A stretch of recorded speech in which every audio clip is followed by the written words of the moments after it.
Dog Nation, Jackson, Jennets, it's your boy the Viking Donkey, here to bring you the quick little breakdown of the draft picks. Of course, we're going to start with the first round one. Sorry, this is a little later than what I said. Some things happened, but we're going to try to keep up with it. Maybe put out one in the morning and one at night now, so we can get up with it. But without further ado, let's look into the Steelers' first round picks. That, of course, is Max Iheanachor, right tackle, Arizona State. Let's look at the measurables really quick. We'll give a Steelers comparison. We'll tell you which games look like his best and which ones look like some of his worst, and maybe what the expectation should be here. So first, we get into the measurables. 6'5", 320 pounds, proper size and arms.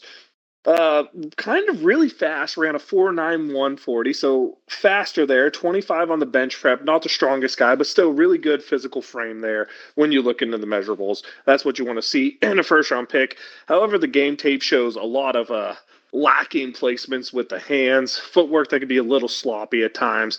He did not give up a sack this year, but he did give up 3 quarterback hits, and he was also flagged for 8 penalties over the course of the season. So really a lot of work to be done there.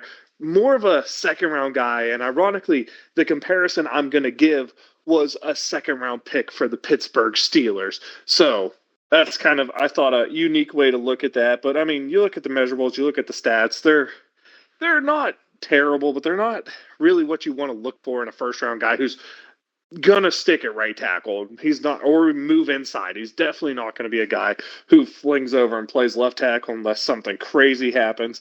But I don't hate the pick of Max. Like I said, I think it was a little early, and I think you should have traded back for him. What he reminds me of, and I know he's going to be a little bit weaker here than the guy that I'm going to say, because Marcus Gilbert was a bigger, stronger guy. Second-round pick out of Florida, played 8 years starting for tackle for the Steelers, had a little bit of injuries, especially at the end, but a really solid player for the Steelers. Never Pro Bowl level, but solid starter that wasn't a problem. I know Max is faster than what Marcus is, but when you put on their tape, a lot of things come at you. Max is more raw. Marcus was more polished type of thing. Marcus was more of a heavier bench guy, stronger guy than quicker guy. But you can see where these two guys are pretty good comps for each other, and that's where I expect Max to end up is a solid starter. Nothing's going to be crazy, but I really look for him to build into that Marcus Gilbert role. And if you're curious, all the comparisons for all the draft picks are going to be a Pittsburgh Steeler of some way or nature, just to keep it, closer, and for us who really only follow them, a name that you know instead of saying guys who you don't know. So this was the first one. I hope you like it. We'll be back here shortly again for Steelers second round pick, Jeremy Bernard. Keep tuning into the series. Let me know if you like it, and let me know if you want a deeper dive into these guys. And I guess I should say his best game, without a doubt to me, was Texas Tech, where he shut down the number 2 overall draft pick, Bailey, in the game.